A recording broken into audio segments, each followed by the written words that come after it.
বাবা যেরকম রূপকথার একটি মানুষ সেরকম ভাবেই পেয়েছি।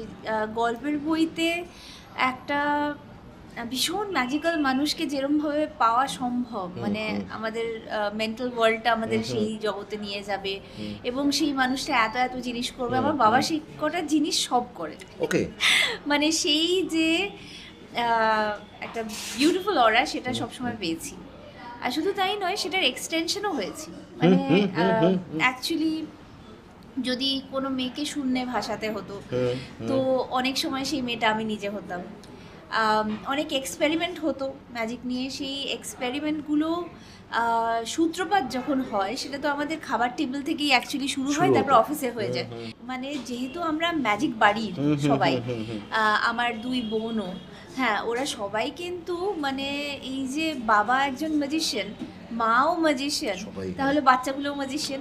শুধু তাই নয়, আমাদের বাড়ির কুকুর, বেড়াল, সিংহ, হাতি, সিংহর গল্প তো শুনবই আমি, মানে ঘোড়া, ইমিউ বার্ডস, সবাই ম্যাজিশিয়ানই ছিল আর কি। তো এখানে ছোটবেলা থেকে একটা বিলিফ ছিল আমাদের, বা আমার এখনো বিশ্বাস, জানি বড় হয়ে গেছি, জানি ম্যাজিক কিছুই নয়, আলটিমেটলি সায়েন্স। কিন্তু মনে হতো যে যদি পিসি সরকার পারেন না, উনি তো পারেন সব পাল্টে দিতে।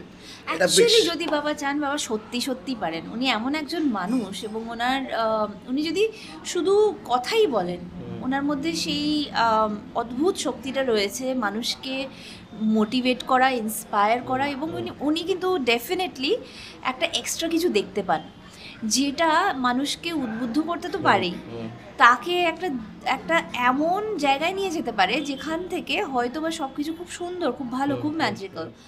অ্যাকচুয়ালি যদি বাবার সাথে কিছুক্ষণ কথাও বলা যায় একদম স্বাভাবিকভাবে, হ্যাঁ, তাহলে না সেই মানুষটা বিশাল আকারে একটা সমাজকে সাজিয়ে তোলার যে মোটিভেশন, সেইটাকে তো ইনকালকেট করতেই পারে।